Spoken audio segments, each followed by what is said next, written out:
Bismillahirrahmanirrahim.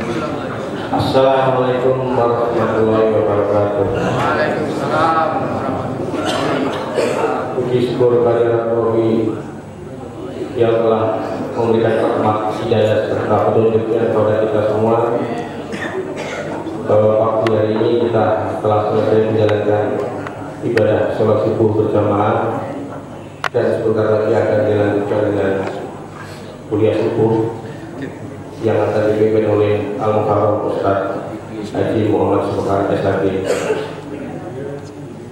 Selawat serta salam kami sampaikan kehadirat junjungan kita Nabi Muhammad SAW serta keluarga, sahabat serta pengikutnya sehingga sampai akhir zaman.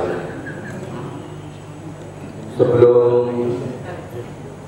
kuliah subuh kita mulai, ada titipan dari panitia renovasi musola Al-Ihsan yang ada di RT 6. Musola ini memang konon kabarnya memang dimulai dibangun sebelum ada masjid ini. Jadi permulaannya Bintara Jaya Permai adalah di musola Al-Ihsan. Kondisinya seperti yang lalu bulan Januari memang kena banjir karena ya kursusnya rendah, sehingga sekarang direnovasi ditinggikan seperti minimal sama seperti masjid ini, dan karena kayunya juga sudah pada lapuk maka diganti untuk ibadah. Bagi jamaah Al-Fal yang mau berminat untuk infak, kami menerimanya dari panitia.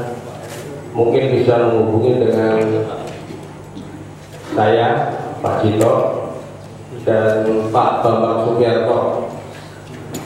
Itu yang kami sampaikan kepada Bapak sekalian. Mari kita mulai kuliah subuh dengan bacaan basmalah. Bismillahirrahmanirrahim. Assalamualaikum warahmatullahi wabarakatuh.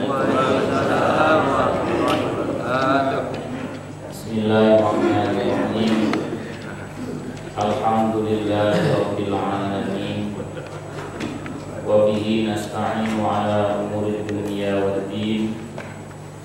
Wassalatu wassalamu ala asyrafil anbiya'i wal mursalin sayyidina wa habibina wa syafi'ina wa qurrati a'yunina wa maulana Muhammadin wa ala alihi wa ashabihi wa dzurriyyatihi ajma'in. Amma ba'd. Asyhadu an la ilaha illallah wa asyhadu anna Muhammadar Rasulullah wa ufawwidu amri ilallah.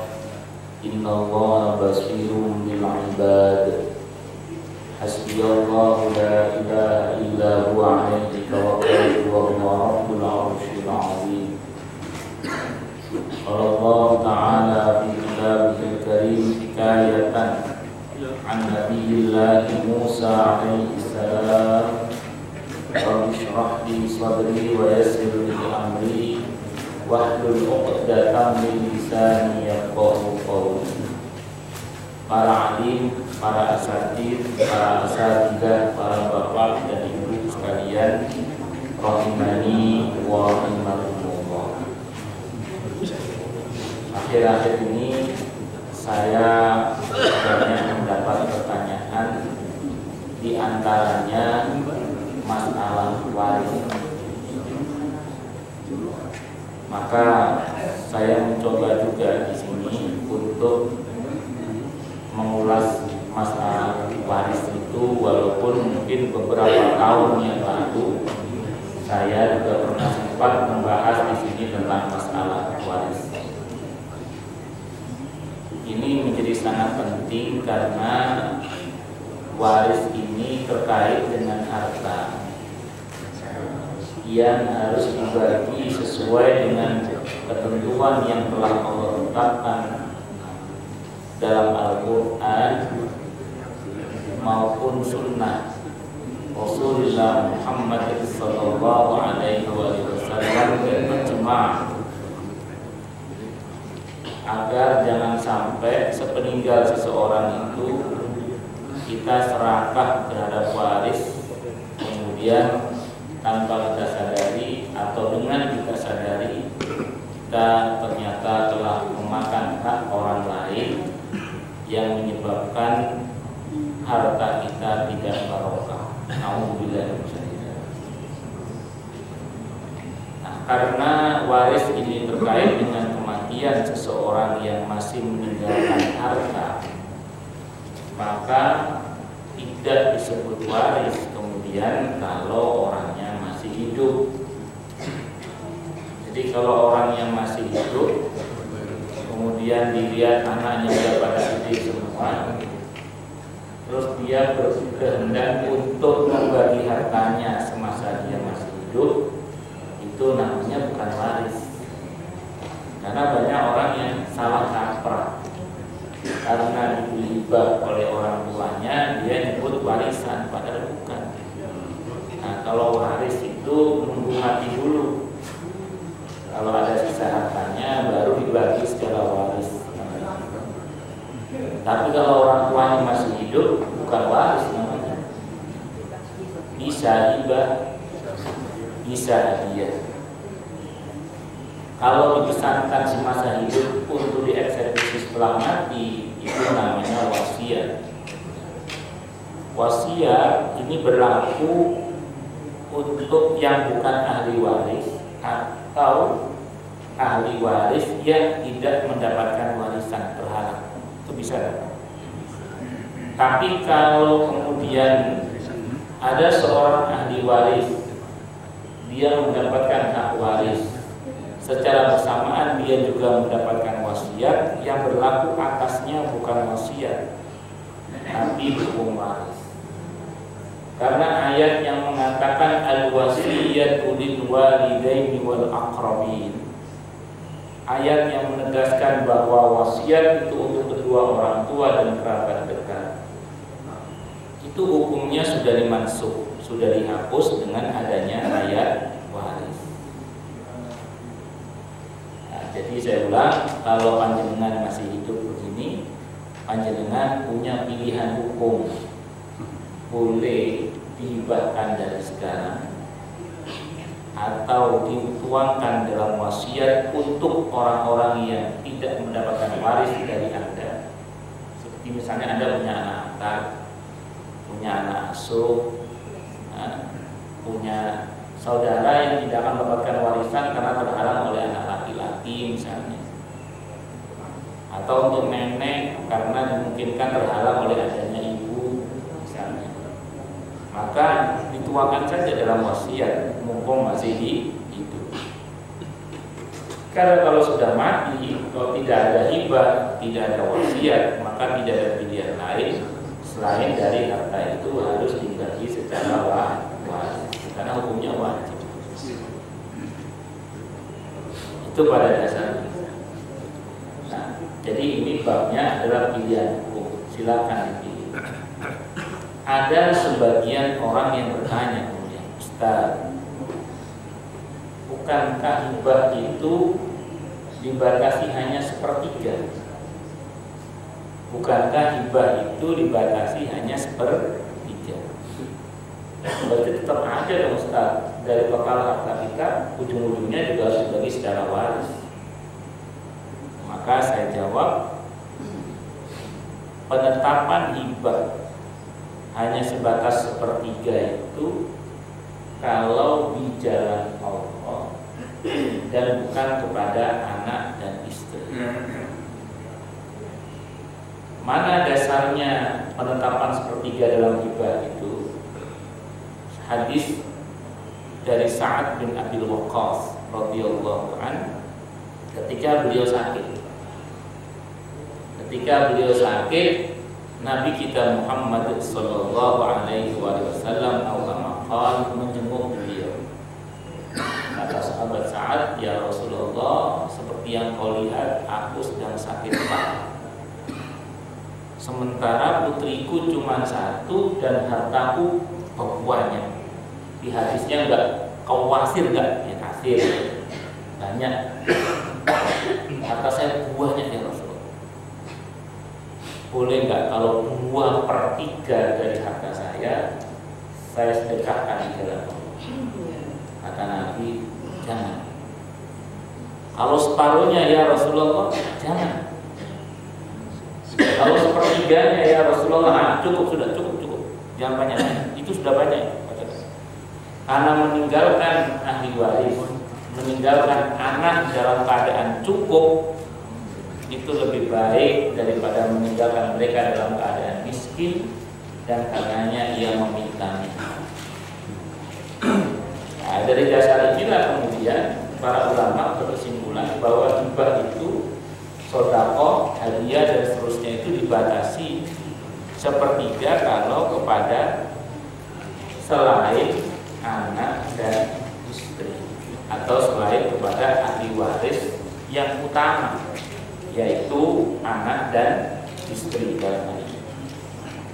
Karena untuk anak dan istri plus orang tua kalau miskin orang tuanya, ini tidak berlaku ketentuan 1/3 karena bagi mereka itu berlaku ketentuan makruh, namanya nafkah. Anda buka di semua dalil tentang nafkah, itu semua Nabi mengatakan makruh. Anda buka di Bulughul Maram, Anda buka dalam fikih sunnah saya sabit bab tentang nafkah terkait dengan anak dan istri, dan saya tambahkan orang tua kalau orang tuanya miskin, itu ketentuannya makruh. Tidak ada ketentuan 1/3 itu, makruh ketentuannya. Tidak ada agama, tidak ada satu dalil pun yang mengatakan suami kalau ngasih nafkah ke istri 1/3 dari gajinya maksimal, tidak ada. Yang ada makruh. Makruh itu dengan cara yang baik. Makruh itu kebaikan yang terkait dengan ruang dan waktu. Maka seandainya yang makruh itu adalah diberikan daripada maksimalnya atau daripada lebih banyaknya, maka bahkan kalau perlu seluruhnya, maka itu tidak ada masalah. Karena itu perilaku yang makruh. Saya ambil contoh lah, misalnya saya punya jamaah, punya 2 orang putri, hartanya itu banyak. Menurut saya itu banyak, menurut Anda mungkin tidak banyak. Dari mana saya tahu kok banyak? Pertama, memang rumahnya banyak. Yang kedua, pernah tipu 800 juta. Itu dia cuma ngomong gini, udah diikhlasin aja. Pernah rugi 2 miliar itu ketawa-tawa aja. Itu saking banyaknya uang barangkali. Ini menurut saya banyak. Suatu saat dia minta dihitungkan warisnya ke saya. Suatu saat dia minta dihitungkan ke saya warisnya. Saya hitungkan itu haji hasilnya. Dia kaget. Loh, Ustaz, saudara saya dapat ya? Kata dia. Ya dapat, Pak Haji, kan Pak Haji hanya punya 2 orang putri. Sementara anak laki-laki tidak ada. Kalau anak laki-laki tidak ada, saudara dapat. Oh, saudara saya dapat itu. Kemudian, berarti kalau istri saya meninggal juga saudara istri dapat, Ustaz? Iya, saya bilang. Kemudian disampaikan ke istrinya. Kata istrinya, bagian saudara kok lebih banyak dari bagian saya sebagai istrinya, katanya. Akhirnya disitulah kemudian dia merasa khawatir kalau dia tidak segera mengeksekusi hartanya sekarang, maka dia khawatir nanti ada terjadi cekcok, pertengkaran antara saudara-saudaranya dengan putri-putrinya. Maka sejak itu dia hibahkan sebagian besar, tidak seluruhnya, tapi sebagian besar hartanya kepada istrinya dan kepada 2 orang putri. Nah, ada yang bertanya kemudian, Ustaz, apakah ini tidak menghindari hukum waris namanya? Apakah ini tidak menghindari hukum waris? Maka saya jawab, enggak, ini babnya bukan menghindari. Ini babnya pilihan hukum. Jadi kalau kita masih hidup, kita boleh menghibahkan harta kita seperti ini. Kan ada batasnya 1/3. Saya ulang, 1/3 tadi itu batasnya untuk fisabilillah dan kepada selain lain, anak, istri, dan orang tua kalau miskin. Selain dari itu, karena kepada ketiga jenis orang ini itu berlaku nafkah. Kalau Anda buka semua dalilnya, Anda buka semua kitab fikih, itu ketentuannya adalah ma'ruf, bukan sepertiga. Jadi kalau memang menurut Bapak ini yang ma'ruf adalah diberikan seluruhnya atau sebagian besarnya, ya itulah memang untuk ahli warisnya. Karena ingat pesan Nabi tadi dalam hadis Sa'ad bin Waqqas, meninggalkan ahli waris anak dalam keadaan cukup kaya itu lebih baik daripada meninggalkan mereka dalam keadaan miskin dan karenanya minta. Dan ini sejalan dengan ayat Allah dalam Al-Quran sebelum Allah membahas soal waris di surah An-Nisa itu, tentang wal yakhshal ladzina law taraku min khalfihim dzurriyyatan dhi'afan khafu 'alaihim falyattaqullaha wa liyaqulu qawlan sadida. Di An-Nisa sebelum ayat 11, saya lupa ayatnya. Sebelum membahas soal waris itu Allah bilang, dan tidaklah takut orang-orang itu meninggalkan keturunan yang lemah di belakang harinya. Lemah apa? Lemah ekonominya, lemah imannya, lemah ilmunya, lemah mentalnya, dan lain-lain sebagainya. Nah, itu tidak ada masalah karena itu ketentuannya ma'ruf. Saya dikejar lagi pertanyaan, Ustaz, bukankah itu namanya dia tidak ridho dengan pembagian waris dalam Islam? Jadi dia dianggap dia memakai hukum hibah itu karena dianggap orang ini tidak ridho dengan ketentuan pembagian waris dalam Islam, yaitu saudaranya dapat. Jadi dianggap dia itu menghalangi saudaranya untuk mendapatkan haknya. Loh, saya jawab kemudian, ini babnya bukan soal ridho atau tidak ridho pada syariat Allah. Anda perhatikan sekarang, saudaranya itu berhak kalau dia meninggal. Kalau dia masih hidup, nggak berhak masih. Kalau dia nggak berhak, berarti terserah dia dong mau kasih ke siapa. Paham maksudnya ya? Jadi terserah dia mau kasih ke siapa. Walaupun secara etika barangkali agak kurang bagus begitu. Tapi secara hukum itu ketentuannya. Daripada di belakang hari ada mazharat yang lebih besar lagi kemudian. Nah, oleh karenanya kemudian saya ulang, saudaranya itu punya hak kalau dia meninggal. Masalah dia masih hidup. Kalau dia masih hidup, saudaranya nggak punya hak. Kalau nggak punya hak ya terserah dia. Hanya memang saya ulang, kalau saudara-saudaranya miskin, tentu tidak sepantasnya dilakukan begitu saja. Dan sebaiknya memang dia tetap berbagi dengan saudaranya. Namanya tabarruk, bukan nafkah, namanya tabarruk. Ya kan? Ya begitulah, tabarruk itu kini istilahnya. Ya mosok saudaranya miskin gak dibantu sama sekali, kok buang kan? Tapi ya kebanyakan juga saudaranya yang miskin itu mosok minta terus saja tapi nggak mau berusaha mandiri, ya kan beban kakak-kakaknya kan dia repot juga. Kecuali kalau betul-betul tidak berdaya. Nah, ini hibah. Jadi saya ulang, ketentuan waris itu berlaku kalau sudah ada yang meninggal dan kemudian dia masih meninggalkan harta untuk dibagi secara waris. Tentu nanti aplikasinya setelah hutang dan wasiat dalam hal ini.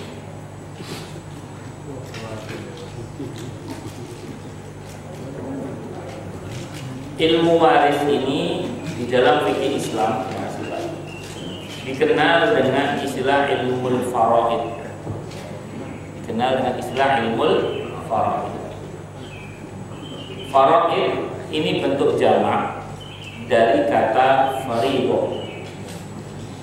Kata farido ini terambil dari kata fardun, yang berarti ketentuan. Jadi kalau bahasa ilmu faraidnya itu dikenal dengan istilah bagian pasti.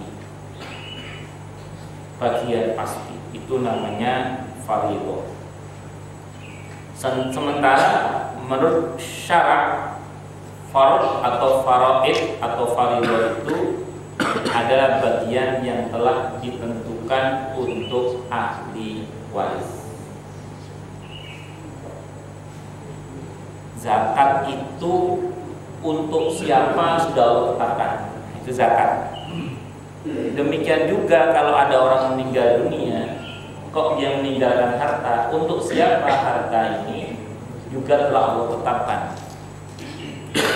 Untuk harta-harta yang telah Allah tetapkan untuk siapa, di dalamnya tidak berlaku pesanan. Di dalamnya tidak berlaku pesanan. Beda dengan sedekah, itu ada amanah untuk menjalankan sesuai dengan pesan yang bersedekah. Contoh, ini contoh saja. Ada orang keluarin zakat melalui masjid ini. Pas amilnya Pak Haji Effendi misalnya. Pak Haji, saya keluarin zakat saya ini. Tolong dibagi buat fakir miskin sebelah sana ya. Ini nggak berlaku pesanan ini. Karena untuk siapa harta zakat ini sudah Allah tentukan dalam surah At-Taubah ayat 60 itu. Mau Pak Haji bagi orang miskin sana kayak miskin sana kayak nggak ngaruh. Yang penting miskin, fakir dan seterusnya. Nah, nggak berlaku pesanan itu. Karena untuk siapa harta zakat itu sudah Allah tentukan. Itu terserah amilnya mau diserahkan kemana. Yang penting dia mustahik zakat dan tidak berkhianat itu, tidak berkhianat. Kenapa? Karena untuk siapa harta zakat itu sudah Allah tentukan. Waris juga begitu sama, sudah Allah tentukan.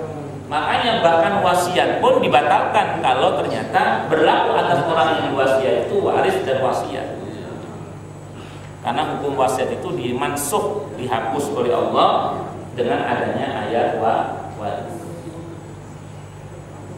Dan nanti dalam waris itu ada istilah ashabul furud, orang-orang yang mendapatkan bagian pasti yang tidak bisa dihalangi oleh siapapun, yaitu orang tua, bapak dan ibu, terus kemudian anak, suami dan atau istri, itu bagiannya pasti. Kalau saudara masih bisa terhalang, kakek nenek masih bisa terhalang, apalagi ipar nggak dapat sama sekali ipar.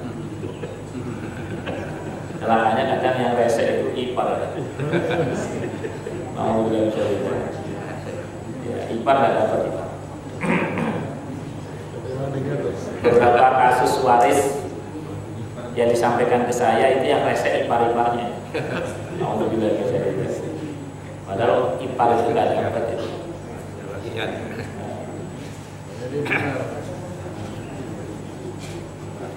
Sungguh bangsa Arab pada masa jahiliyah sebelum Islam datang itu memberi hak warisan kepada kaum laki-laki dan tidak diberikan kepada perempuan dan kepada orang-orang dewasa dan tidak diberikan kepada anak-anak sebelum hukum waris Islam datang.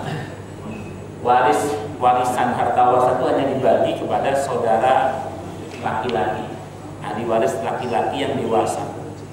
Anak-anak dan perempuan tidak ada. Bahkan untuk perempuan di masa jahiliyah sebelum Islam datang tidak hanya nggak dapat warisan, bahkan mereka bisa diwariskan. Itu perempuan.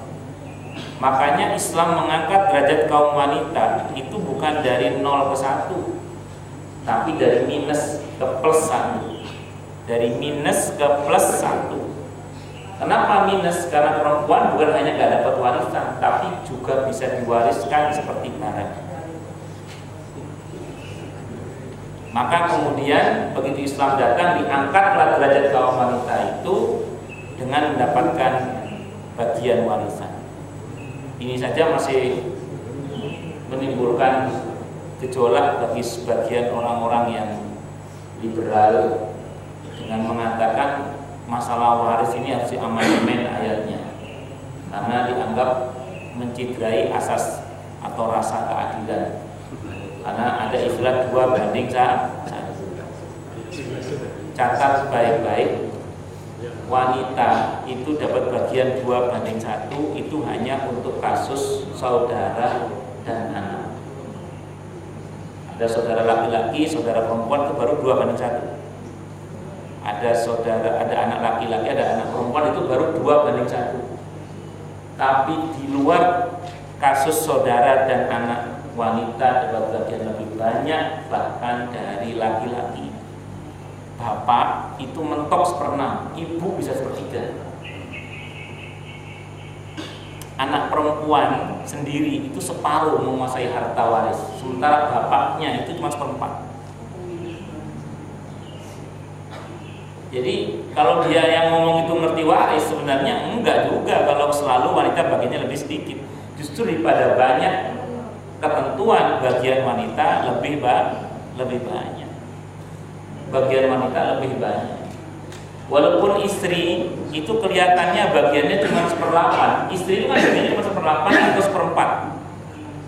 Tapi catat baik-baik, sebelum waris dibagi itu dihitung dulu mana yang menjadi hak istri sebelumnya, ya, dan mana yang menjadi hak suaminya. Contoh, dulu beli rumah patungan ini suami istri, yang beli tanahnya istrinya, yang bikin rumah suaminya misalnya, atau yang bikin rumah suaminya gentengnya istrinya yang beli dulu misalnya.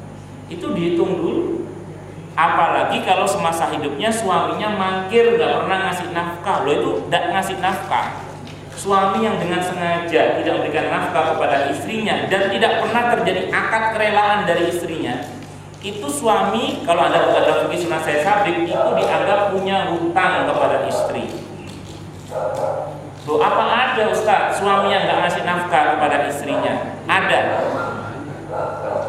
Itu karena banyak hal. Yang pertama, maaf, karena memang istrinya lebih pintar cari duit daripada suaminya. Kalau model begini, kalau istrinya ngomong, udah mas, gak usah mikir ngasih nafkah buat aku, keluarga aku yang nanggung deh.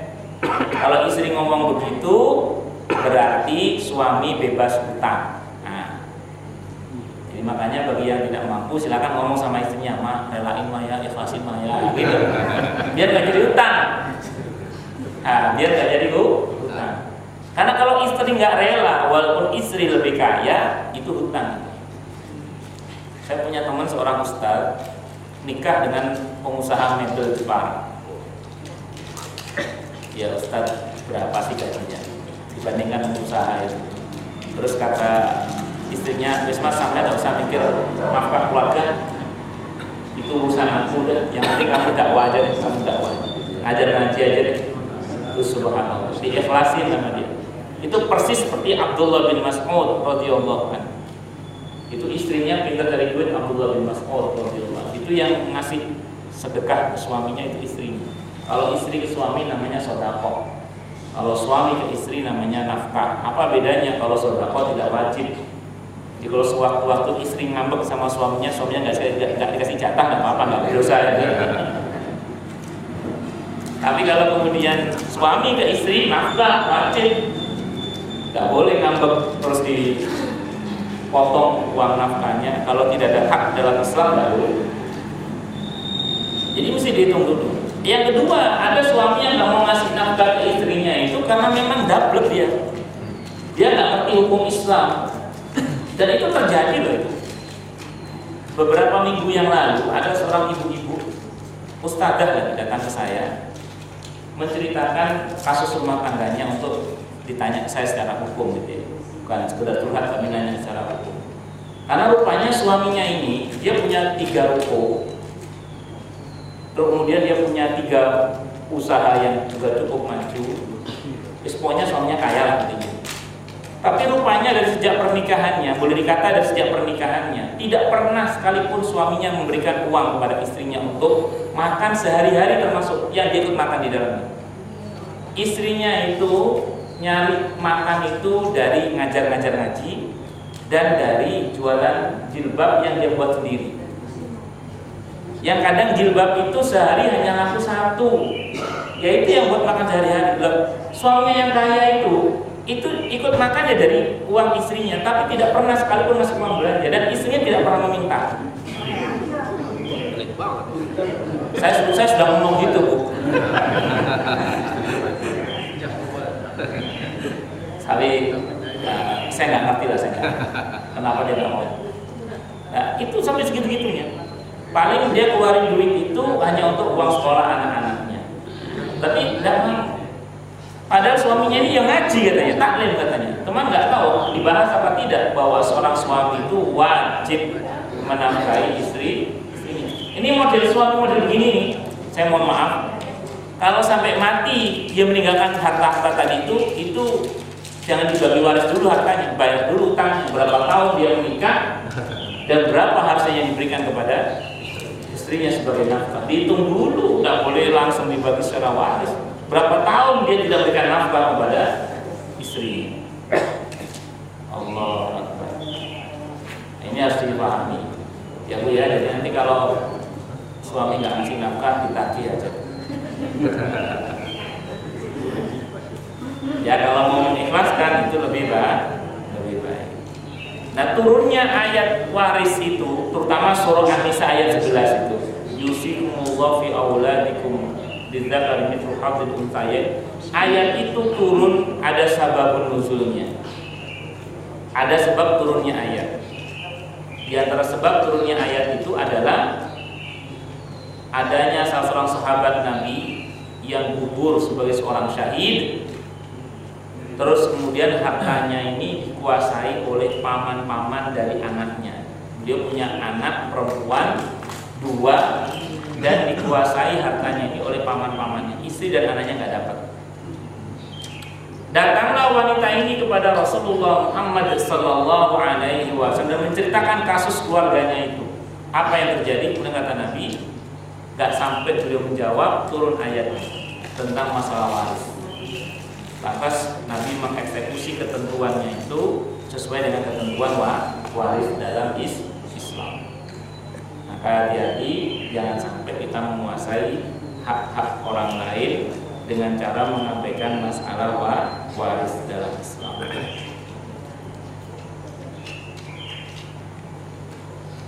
Tatkala Islam datang, Allah Ta'ala memberi setiap yang punya hak akan haknya. Hak-hak ini disebut wasiat dari Allah, perintah dari Allah, An-Nisa ayat 12, dan disebut pula fardhah, ketetapan dari Allah.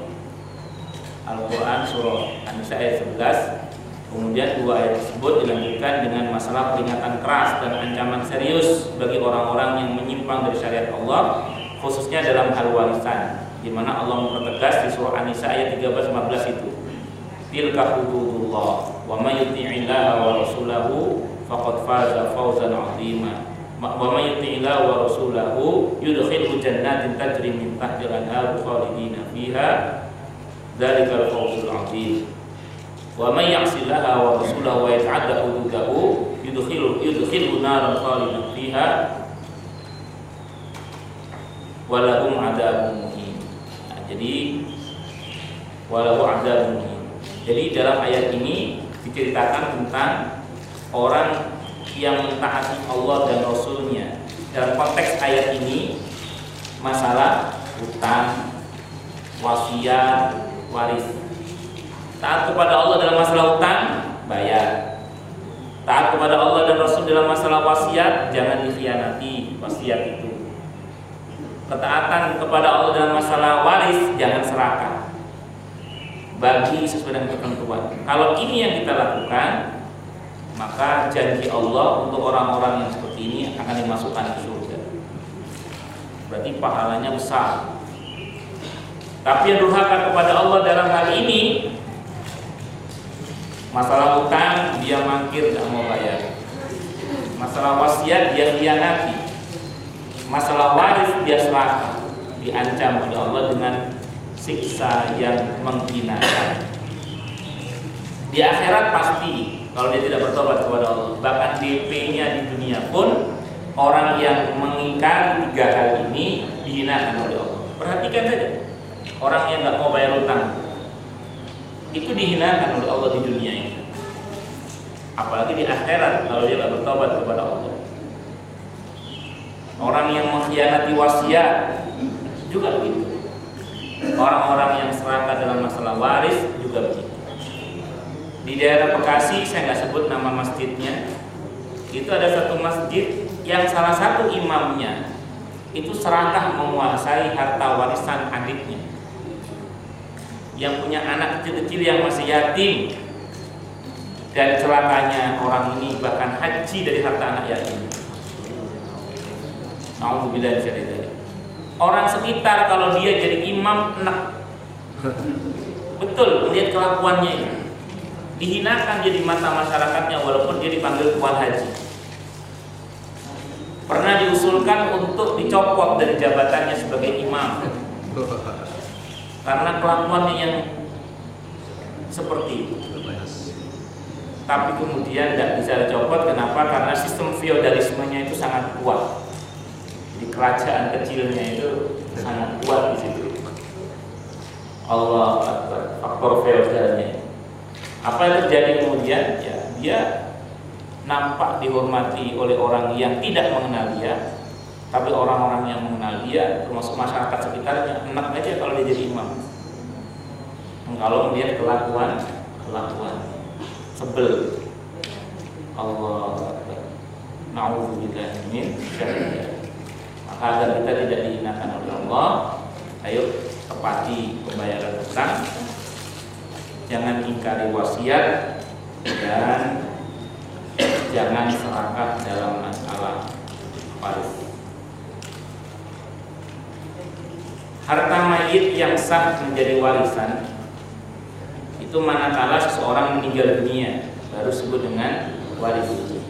Maka mula-mula yang diurus dari harta peninggalannya adalah biaya persiapan jenazah dan penguburannya. Jadi kalau kan ada pengurusan jenazah ya, dari pengurusannya sampai ke pemakamannya itu semuanya boleh diambilkan dari harta peninggalannya. Kecuali kalau yang meninggal seorang istri, maka kata para ulama jangan diambilkan dari harta peninggalannya, tapi ambilkan dari harta suaminya, karena ini masih termasuk dalam kategori nafkah yang harus dipenuhi oleh suami untuk istrinya. Kalau ini orang tua, maka ambilkan dari harta anaknya. Kalau anaknya itu kaya dan orang tuanya miskin. Tapi kalau orang tuanya ini punya harta peninggalan, tetap diambilkan dari harta orang tua. Kecuali kalau orang tuanya miskin, diambilkan dari anaknya. Jadi ini nafkah ini bahkan masih berlaku ketika bahkan seorang istri meninggal dunia, pengurusannya diambilkan dari harta suaminya. Itu seperti itu. Terus setelah terjadi pelunasan hutangnya, lunasi dulu hutangnya, jangan buru-buru dibagi warisnya, lunasi dulu hutangnya. Lalu kalau memang ada, laksanakan wasiatnya. Wasiat itu pesan kebaikan. Disebut wasiat karena baik pesannya. Maka ingat, tidak disebut wasiat yang sah kalau pesannya nggak baik. Sambil contoh, ada seorang yang fanatik banget pada partai tertentu, saya nggak sebut nama partainya, pokoknya partainya cenderung ke kiri. Sesuatu saat wasiat dia sama anak-anaknya, nak, tolong nanti kalau bapak meninggal dunia, harta bapak sebelah sana diwakafkan ke partai tersebut. Tidak lama bapaknya wafat, anaknya kan taklim ke saya diantaranya, nanya, Ustaz, dulu kita sebelum taklim kita juga senang sama partai tersebut, tapi begitu kita taklim kan kita tahu aktivitas partai itu cenderung dangdutan, macam-macam lah, yang foya-foya lah. Ini bapak minta agar tanahnya, karena beliau fanatik pada tokoh partai tersebut, itu suruh ngasih ke partai tersebut, Ustaz. Sementara kami lebih condong ke masjid aja karena lebih jelas manfaatnya. Maka saya jawab, wasiat itu pesan kebaikan. Kalau pesannya nggak baik atau tidak jelas kebaikannya, berikan kepada yang lebih jelas kebaikannya.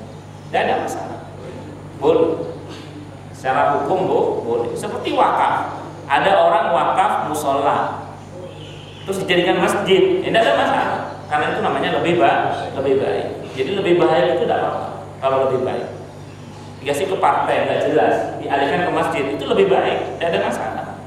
Tetap wasiatnya dilaksanakan, cuma diarahkan ke masjid karena lebih jelas manfaatnya. Tadi orang tuanya wasiatkan ke jahil, dan wasiat itu nggak boleh merepoti dengan sengaja.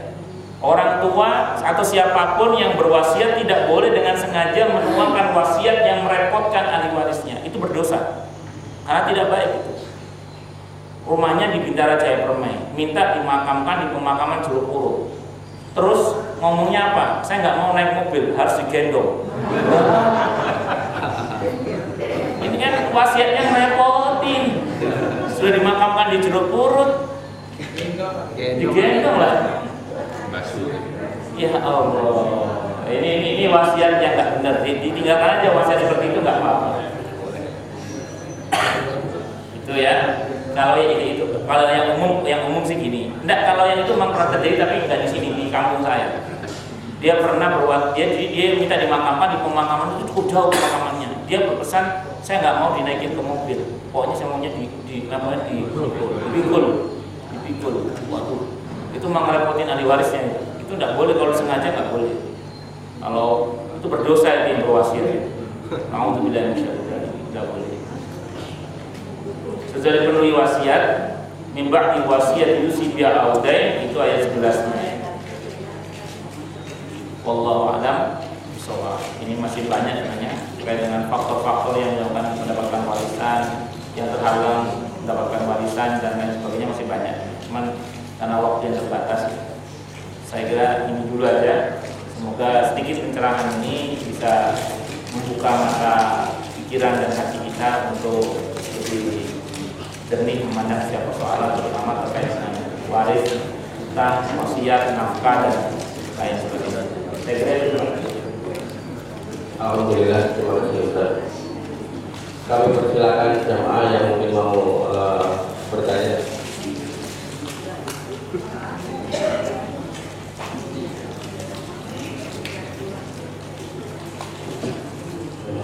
Assalamualaikum warahmatullahi wabarakatuh. Waalaikumsalam. Ustaz, dengan waris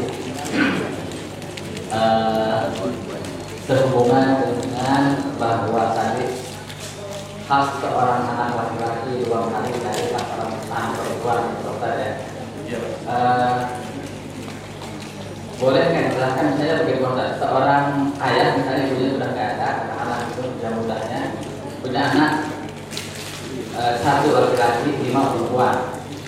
Kemudian setelah dihitung kata, setelah dikurangi utang dan sebagainya, katakanlah ada 7 miliar misalnya. Nah, 7 miliar itu dibagi misalnya kan cara-caranya harus dapat dua kali bagian perempuan.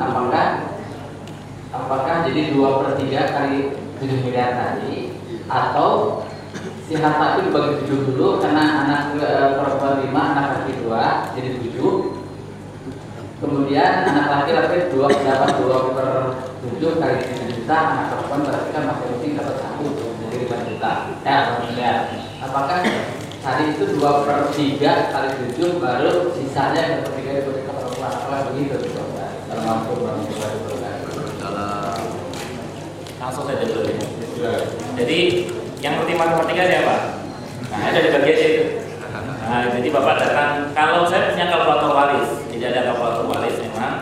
Jadi kalau bahasa sederhananya gini Pak, kalau seandainya dalam pembagian itu perempuannya dapat 1 juta, berarti laki-lakinya dapat 2 juta. Sederhananya gitu aja. Jadi kalau seandainya kalau anak perempuan 2 misalnya itu laki perempuan. Tapi kalau tadi yang 1 laki-laki 5 perempuan, apakah jadi 2/7 kali 7 juta bagian di laki-laki atau 2/3 karena 7 juta itu kemudian laki-laki gitu. Sehingga 1/3-nya ada perempuan dibagi 5 gitu. Oh enggak gitu Pak, jadi gini, jadi dibagi rata kepada keseluruhannya, terus kemudian yang 2 kali lipatnya. Nah ya, jadi sederhana gini, seandainya perempuan dapat 1 juta, maka laki-laki dapat 2 juta. Mau laki-lakinya 1, mau 3, mau 2, pokoknya seandainya perempuan yang dapat 1 juta, maka laki-lakinya dapat 2 juta. Iya, itu aja sederhana. Itu maksudnya. Ada lagi dari Ibu.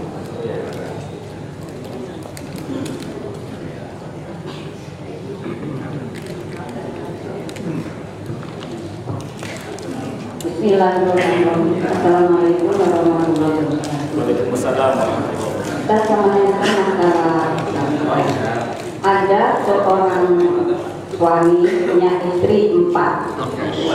Lantas semua istrinya itu punya anak semua. Sebenarnya anaknya itu 10. Lantas istrinya yang kedua, ketiga, keempat tadi punya rumah tak sepeser pun tanpa ada sumbangan dari suami. Lantas suami tadi mendapat warisan dari orang tuanya. Berhubung istri yang pertama tadi belum punya rumah, seluruh warisan dari orang tua suami tadi diberikan pada istri yang pertama dan anak-anaknya.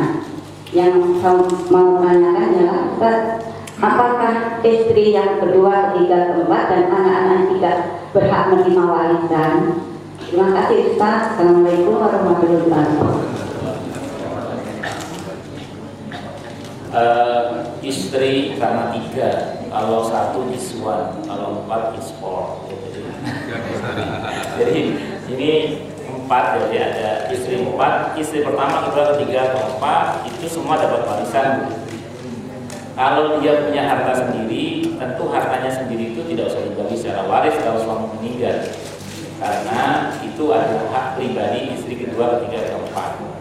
Kalau kemudian suami mendapatkan warisan dari orang tuanya, terus kemudian karena istri pertama belum punya rumah, dia berikan rumah kepada istri pertama, maka itu tidak benar kalau tanpa pengetahuan istri kedua, ketiga, dan keempat. Nah, kecuali kalau istri kedua, ketiga, keempat ridho, ya, atau dia berlaku adil walaupun tidak perlu bilang, tapi dia bagi semuanya. Karena apa? Karena dalam hibah itu ada ketentuan begini. Suatu saat Nabi kita Muhammad Sallallahu Alaihi Wasallam diminta untuk menjadi saksi. Itu ada dalam fikih sunnah sabit, untuk menjadi saksi atas hibah orang tua terhadap anaknya. Nabi nanya sama sahabat ini, anakmu yang lain tahu nggak? Oh, nggak tahu ya Rasulullah, cuma saya dan anda saja yang tahu untuk anak saya ini. Kata Nabi, "Aukamakal, jangan jadikan aku sebagai saksi untuk pengkhianatan ini." Kalau Nabi mengatakan pengkhianatan berarti hibahnya batil, hibahnya batal. Dalam kaidah usul fikih dikatakan al-butlanu la athara fil hukmi. Jadi hukum yang batal itu tidak memiliki implikasi hukum, jadi nggak jadi itu dampaknya. Jadi tidak memiliki dampak hukum, nggak jadi itu akadnya. Kalau nggak jadi akadnya, berarti yang terjadi adalah tidak sah.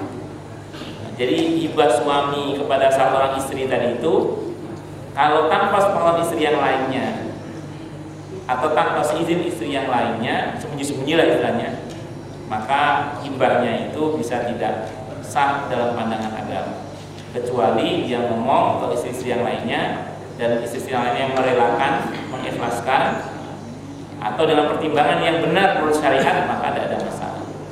Itu Bu ya.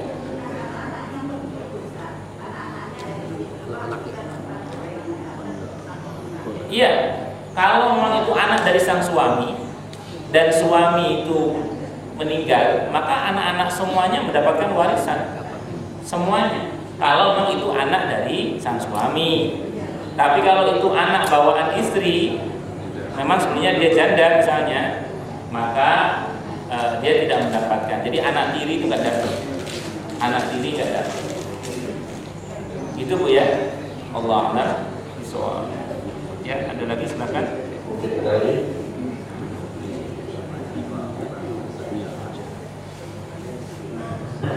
Assalamualaikum warahmatullahi wabarakatuh. Waalaikumsalam. Ustaz, pertanyaan saya, dari waris itu sudah kita Ustaz, mana yang lebih besar rasanya? Karena umumnya orang selalu sekarang berorganisasi apapun yang disedekahkan ataupun zakat, seolah-olah orientasinya masjid. Padahal kami melihat bahwa ada hal lain, ini pertimbangannya bagaimana kalau seperti menyiapkan Islam yang baik seperti pondok pesantren ataupun memberikan pada anak yatim.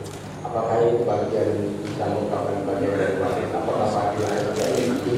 Kalau kita memberikan itu tidak hanya untuk jalan, tapi melihat banyak sekali masjid yang bagus, tetapi tidak dibutuhkan dalam pondok pesantren ataupun panti asuhan ataupun mana yang lebih membutuhkan itu kadang-kadang miskin dalam penerimaan. Kalau waris sudah dibagi, terserah ahli warisnya. mau dipakai sendiri, mau dia sedekahkan secara jariah boleh. Nah, kalau saya lihat dari pertanyaan Bapak, ini kan keresahan atas pemahaman sebagian orang bahwa sedekah jariah itu seolah-olah masjid orientasinya. Itu memang tidak benar ya. Kalau ada orang yang membatasi bahwa sedekah jariah itu hanya masjid, itu benar, tidak benar. Jadi kalau ada orang berorientasi bahwa sedekah jariah itu hanya masjid, itu tidak benar. Tapi bahwa masjid itu bagian dari sedekah jariah yang paling baik, ya. Karena memang nilai kebaikannya itu maksimal terkait dengan selalu ditegakkannya kebaikan di dalamnya. Itu pada dasarnya. Tapi saya ingin ingatkan kepada Anda, termasuk DKM Masjid Al-Aqsa juga ini, bahwa kalau kita rujuk kepada hadis riwayat Muslim, di antara tanda akhir zaman itu adalah orang bermegah-megahan dalam pembangunan masjid. Bermegah-megahan, ini sih nggak megah ya. Yang megah itu tadi, yang megah itu yang luar sana, sini nggak. Anda boleh percaya, boleh tidak. Jadi kalau di Jakarta saya bersyukur kepada Allah, Pak. Masjid itu hidup di Jakarta, Bekasi dan sekitarnya lah. Itu insya Allah masjid hidup, masjid hidup insya Allah. Tapi kalau Anda pergi ke beberapa daerah, itu ada banyak masjid yang megah-megah, itu nggak hidup, nggak hidup. Jadi saya ambil contoh lah, ada satu masjid yang mahal sekali, saya nggak sebut nama masjidnya. Satu saat ya, saya ini kan sering kadang kalau tausiah di luar kota pulang sampai rumah itu kadang subuh gitu misalnya ya. Itu kadang sebelum subuh itu kita mampir di masjid-masjid di perjalanan, termasuk satunya masjid yang sangat mahal, sangat, saya nggak sebut namanya. Masjid dalamnya sangat mahal. Tiba-tiba sebelum subuh kita masuk ke masjid yang mahal itu ada seorang yang sudah sangat tua. Itu kemelutak itu bahasa Jawa, apa bahasa Indonesia kemelutak itu? Ngotak-atik ini loh, amplifier itu. Kunci ya? Iya, kunci terus ngotak-atik ampli itu. Rupanya dia mau adzan dia rupanya. Mau adzan rupanya. Terus saya perhatikan adzan dia. Ya bayangkan adzannya orang tua itu gimana? Ya adzan, sudah tua, umurnya kira-kira 60 tahunan lebih, sudah tua pokoknya. Lebih sepuh dari bapak-bapak masih gagah, masih bisa nih. Tinggal kaki masih bisa. Kalau ini udah sepuh Pak. Jadi apa namanya? Ya udah sepuh. Bayangkan adanya orang sepuh itu. Terus tidak lama kita sholat sunnah itu subuh. Itu kita tengok kok gak ada yang datang gitu. Terus tidak lama kemudian orang ini berdiri lagi. Rupanya dia komat sambil maju ke pengimaman. Nah, dia jadi imam juga dia. Ya Allah, jadi kita hanya sholat dengan 1, 2, 3 orang, segelintir orang itu. Saya membayangkan kalau tidak ada saya, barangkali dia sholat sendirian. Jadi dia muadzin yang komat, imam sekaligus makmumnya. Itu tidak hanya terjadi di tempat itu rupanya. Jamaah saya pernah cerita, dia pernah sholat di satu perumahan di Palembang kota. Dia karena biasa sholat berjamaah di masjid di Jakarta kan, suatu saat dia cari masjid di perumahan itu, ketemu masjid bagus, gak ada orang yang adzan, dia adzan sendiri. Ditunggu lama gak ada, dia komat sendiri, dia sholat sendiri itu di masjid itu. Nah, jadi saya setuju dengan Bapak bahwa sedekah jariah itu tidak harus hanya di masjid, apalagi kalau masjid dananya sudah cukup. Tapi alihkan juga ke ma'had itu. Maka dulu ketika santunan anak yatim di sini kan saya pernah punya usulan ya. Jadi silakan orang-orang yang mau bersedekah melalui masjid, berzakat melalui masjid, itu anak-anak yatim yang disantuni oleh masjid tidak hanya kemudian disantuni secara konsumtif, tapi bagaimana kemudian sebagian dananya itu diproduktifkan dengan cara memilih, kalau tidak bisa seluruhnya, anak-anak yatim itu untuk disekolahkan hingga sukses itu di pesantren ya, supaya mereka tertolong lahir batinnya. Nah, jadi dibantu oleh masjid ini misalnya. Nah, itu seperti itu. Wallahu a'lam. Jadi kita ngasih untuk beasiswa seperti itu, termasuk langsung ke pesantren juga nggak ada masalah. Wallahu a'lam. Karena sekarang masuk pesantren di Jawa Barat ini kalau yang ternama, pesantrennya pun cukup mahal ternyata. Saya juga baru tahu ada pesantren itu 80 juta masuknya itu. itu ada beberapa yang 30 juta, ada yang 80 juta yang punya nama itu. Pesan saya cuma satu, cari pesantren itu jangan terkecoh dengan namanya dan banyaknya santri. Jadi cari pesantren itu carilah pesantren yang memang mutu dan kualitas pendidikannya bagus, bukan sekedar labelnya, tapi perhatian pengasuh kepada santrinya. Jadi banyaknya santri gak jaminan. Banyaknya santri itu enggak jaminan. Kita jangan terkecoh pada label. Karena yang kita kejar bukan, kita kan nggak makan mereknya, kita makan. Ya, saya kira itu baik.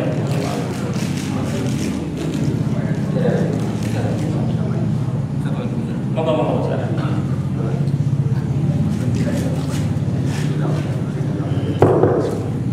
Assalamualaikum warahmatullahi wabarakatuh.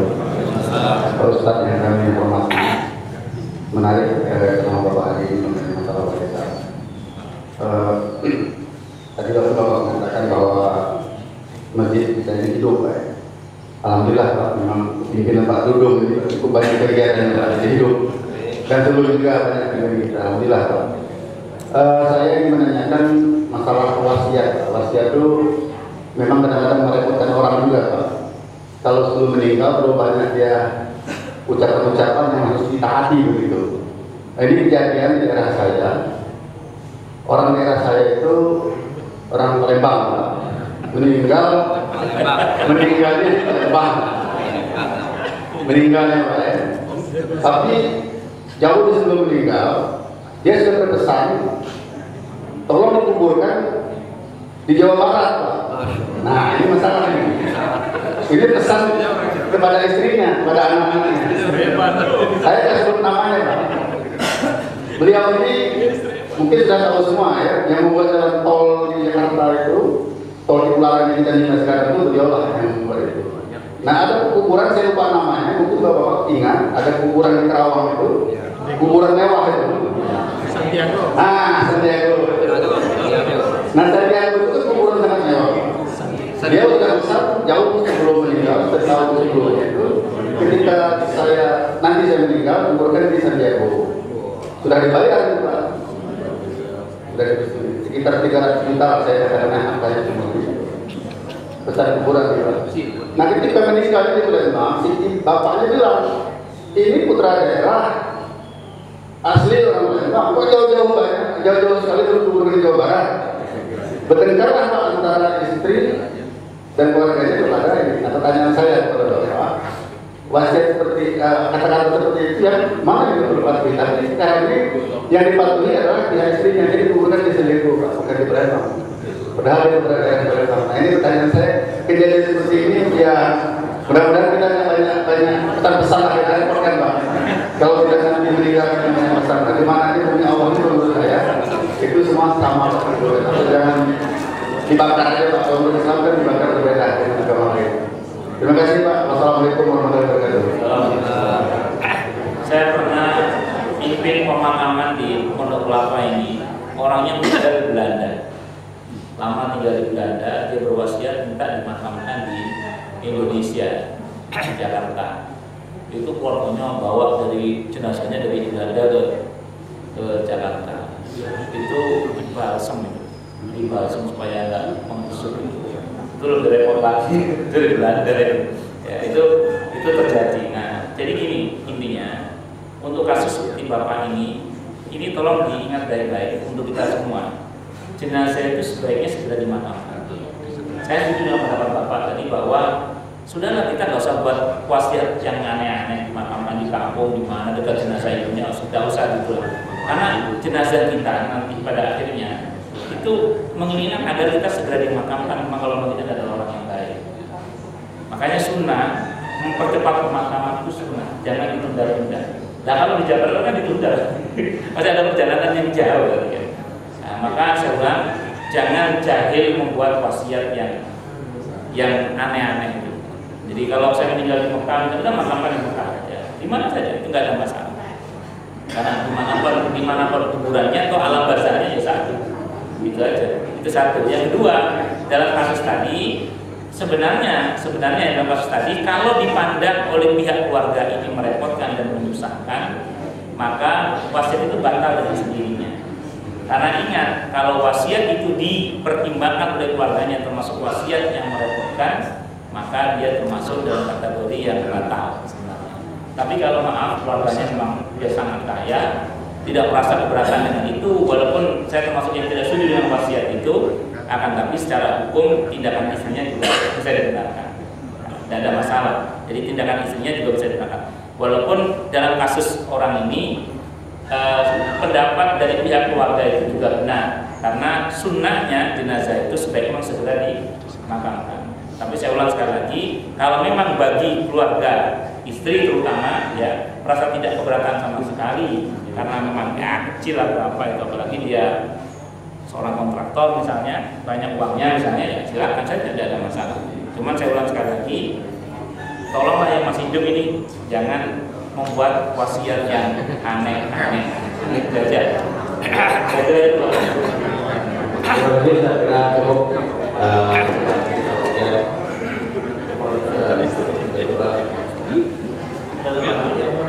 Baik, kalau sudah ada kita tutup dengan hamdalah. Alhamdulillahirobbilalamin. Semoga bermanfaat, mubarakah fid dini wal dunya wal akhirah untuk kita, keluarga kita dan seluruh umat Islam semuanya, dan mudah-mudahan kita semua dijadikan oleh Allah sebagai orang-orang yang sukses di akhirat, selamat dunia akhirat, bahagia dunia akhirat, dan permudah setiap urusan kita oleh Allah fid dini wal dunya wal akhirah, diberi panjang umur yang mubarakah dan selalu sihat wal afiyah fi taatillah.